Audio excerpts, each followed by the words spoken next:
Humans of the Cardboard. Blue Eyes is the third best deck in Yu-Gi-Oh!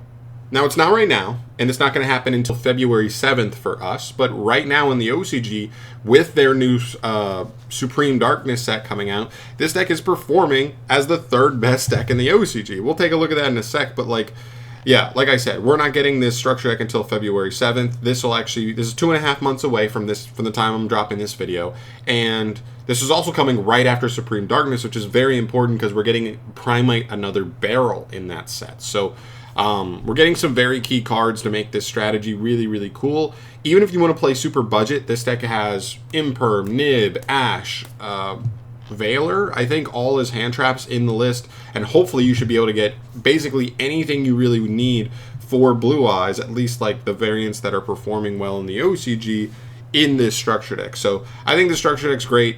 I think it's also important to note that like some of these results could be slightly inflated just because, listen, it is a big anime deck, which is going to bring more fans to it, and it's a big anime deck in the form of a structure deck that's becoming really good, and so it's very accessible. It's very cheap. It's very easy to get built very quickly, and so I think those things kind of can put that deck in a position where more players are going to have it in their hands, which I think is going to lead to more tops. But that being said, you still have to be good enough to get those tops. And if you look a couple weeks ago, this is November 5th. This drop came out no November 8th. So we're talking a couple weeks ago. But when we saw this, and I know it's not in the pie chart because you have your top 6 decks in the pie chart, the 7th best deck was Blue Eyes, and 5 of those 7 were Blue Eyes PRIMITE, which seems to be the main best build to go with out the gate. Then you fast forward a little bit, and we got this one on the 23rd. So just yesterday, by the time when I'm recording this video, 2 weeks later, basically, and look at it now. It is the third best deck in the OCG over that time span, this 8 or 9 day span. That's crazy. That's honestly crazy. I really did not expect that. So again, 11 tops in that time span, 7, oh wait, hold on, that's Snake Eye. I need Blue Eye, sorry, 20, with 18 of them being PRIMITE, and then 1 Pure and 1 White Force. I don't even know how that works, but whatever. Not going to worry about that for now. I think PRIMITE's really the one we need to be worrying about. That's literally 90% of the versions of this deck. You can look into the other ones later. So let's take a look at the list. So I picked out one of the lists. This is one that was shown on Row of the King. It's somebody who got top 16 in a 500-man tournament, something like that. They performed very admirably, and this is the list they ran. I think barring maybe one extra deck card that I literally could not tell because they didn't even have the list listed out in English, so it was just pictures. One of them had nasty glare, so I have a second Ultimate Spirit Dragon in here just to signify that card, but I couldn't tell what it was. So looking at this list here, what do we see? You've got your 2 copies of Blue Eyes. Seems pretty standard. You kind of need to have 2 because if for some reason one gets called by the Graved or Bestialed or something, you don't want to auto lose the game. You do need to have at least 1 Blue Eyes you can have in rotation to play. So that's very important. Next up, you have your Maiden of White. This is one of the new cards. This card is just so good for the deck. It gets True Light. Not only does it get True Light turn 1, but it gets it placed into the spell and trap zone, not set. So it allows it to be using its effects all on turn 1. That is so, so strong. That's so, so nice. Because I always looked at these cards just the same as the one that Dark Magician has as well. And I said, these cards are not bad cards inherently.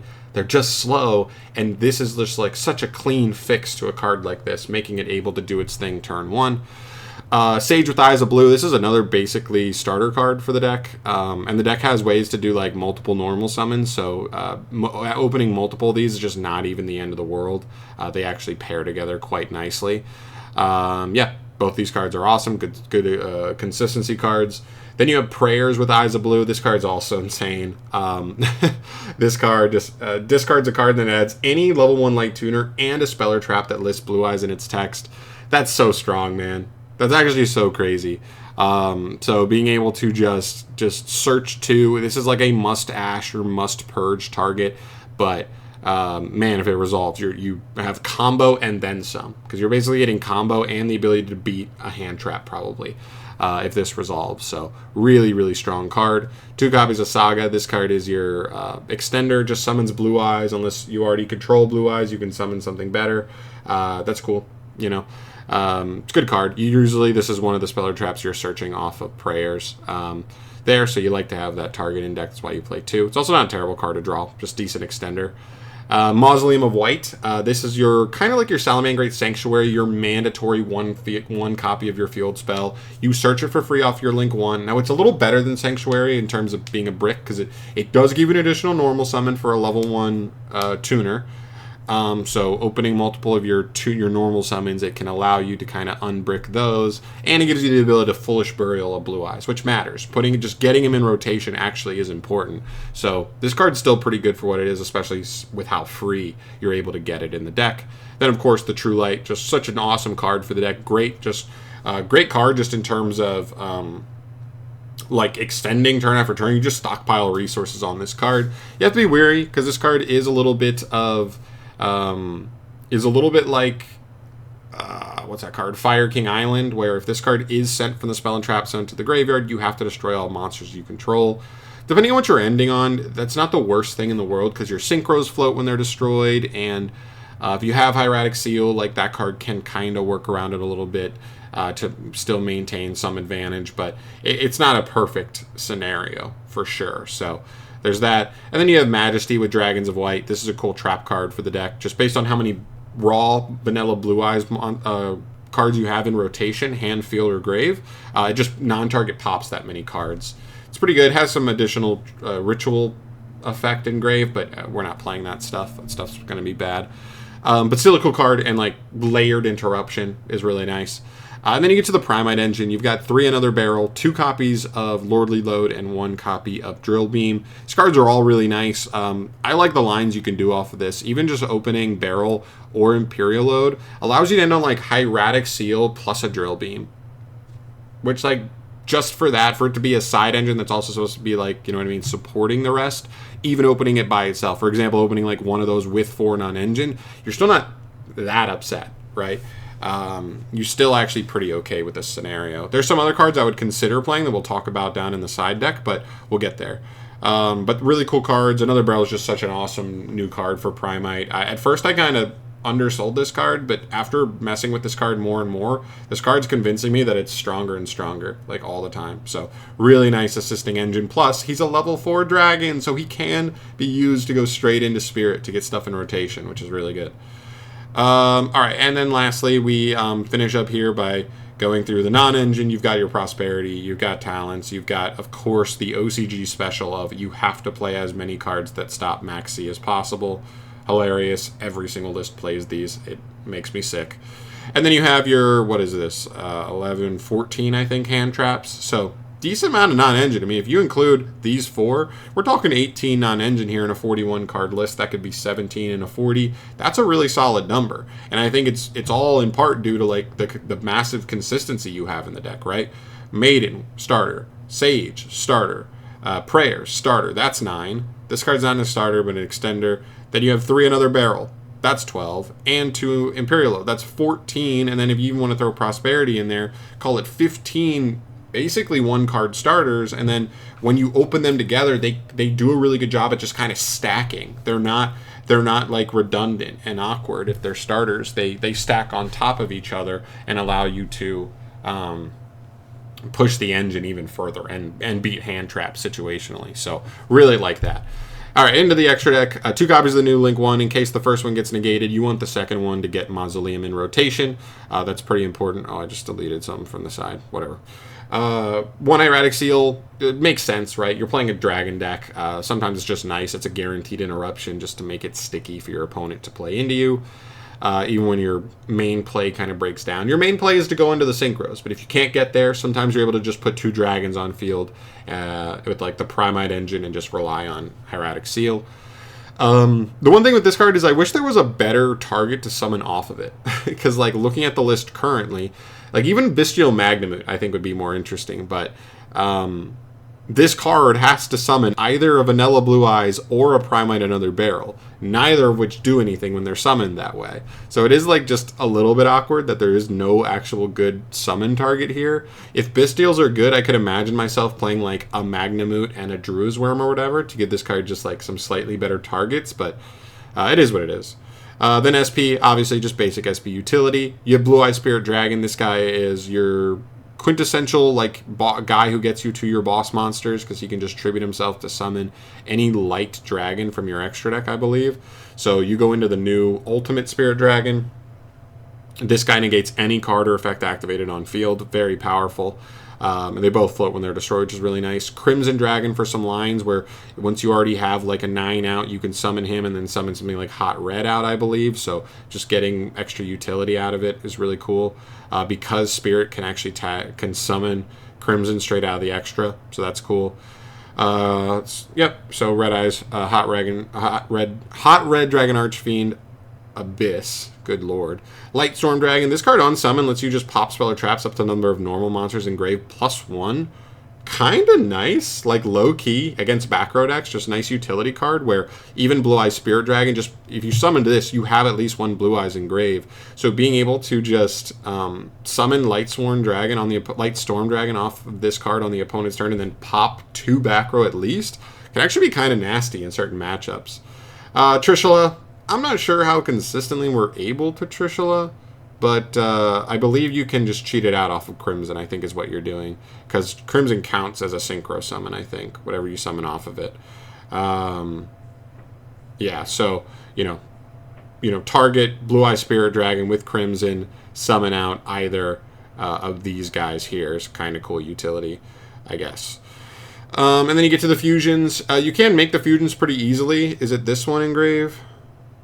I can't remember which one of these cards lets you just fuse. Oh, there you go. Yeah, your Saga of the Blue-Eyed Dragon just lets you banish it from grave to fusion summon using monsters from your hand or field to just fuse. So on a later turn to kind of seal up an OTK or something, you can go into Tyrant Dragon or you can go into your Neo Blue Eyes Ultimate to kind of go in there. Sure, I think Tyrant Dragon makes more sense, but because it's easier to make, this one just requires a little bit more, I guess. And then lastly, we have Typhon, just for those sticky situations where we just need to bounce something because something's clearly a problem on the board and got to clear it away. Makes sense.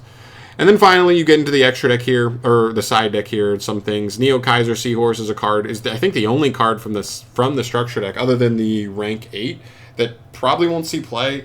This one I think is actually like not a bad card. I just think the PRIMITE engine offers so much more than what this card does. So utility-wise and extendability-wise. So not a bad card, just a card that don't have room for it, to be honest. And then next you have these cards. And I think these are really interesting. So the idea behind these is that if you play Tremors and Flamvell Guard, it allows your PRIMITE engine to by itself. Literally, if you don't open a single other like engine card with them, let's say you just open hand traps with them, you are able to like normal summon Barrel, get Lordly Load, search Tremors. You contribute your Barrel off to Foolish Blue Eyes. And then you're able to go Tremors for your second Blue Eyes, and then Lordly Load, summon your Flamvell Guard, and you can get to Spirit Dragon. That's really what it allows you to do. It allows you to get to Spirit Dragon with a Roaring Grave, which is a banish on your opponent's normal summon. And just depending on the situation, like that just feels a little bit better. It feels like overall better grind than Hieratic Seal, because Hieratic Seal doesn't actually have a great dragon target to be summoning on the opponent's turn to actually like help us keep our engine rolling. So it's a small thing, and like, do we want to add a brick in Flamvell Guard? Like Roar isn't that big of a brick, isn't really a brick, but Guard is for sure. So do we really want to, mess around with that? Probably not, but it's something else to keep in mind on that level. I mean, you do still, just off of this, end on Hieratic Seal plus Drill Beam off of either Barrel or Lordly Load, I believe. So it's still decent. It's not that big of a change, but it does let you get to at least the Spirit Dragon, which does matter, I think.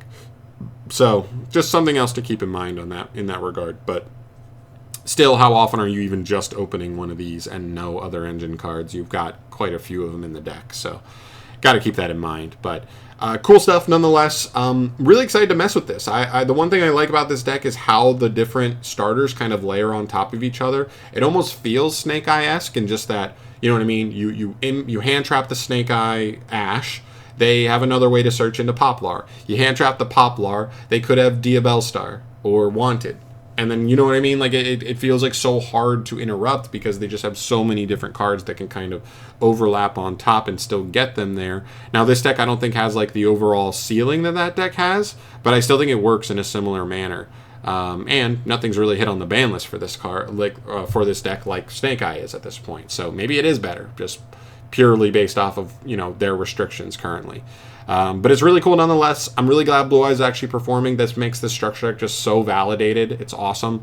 I wasn't sure exactly how good this deck could be after seeing all the structure deck support. I knew it was good, but I didn't know how good. And I'm happy to see it's coming out, you know, performing well out the gate. And I hope Konami continues to make structure decks that are just good like this. I think Yu-Gi-Oh! Is better when we get structure decks that are good. So hopefully they continue that trend going forward. But just wanted to make this video. I think this deck is so cool, and I can't wait to mess with it when the stuff actually comes out. Because it is my kind of deck. It's way more mid-rangey. You're not doing crazy wombo combos, at least not in this variant. I've seen variants that want to lean more into that and using Crimson Dragon to make like level 12 synchros and crazy stuff like that. But you know, for now, they're keeping it simple here, and I like it. So I'm out of here for today. Thank you so much for watching. As always, guys, let me know your thoughts down below on the Blue Eyes stuff, specifically Blue Eyes PRIMITE. How good you think it is, if you're excited about it, if there are any other cool options you might be thinking about playing for the deck, and all that stuff going forward. I'd love to hear your thoughts on it, so let me know. I'll see you in the next one. Peace.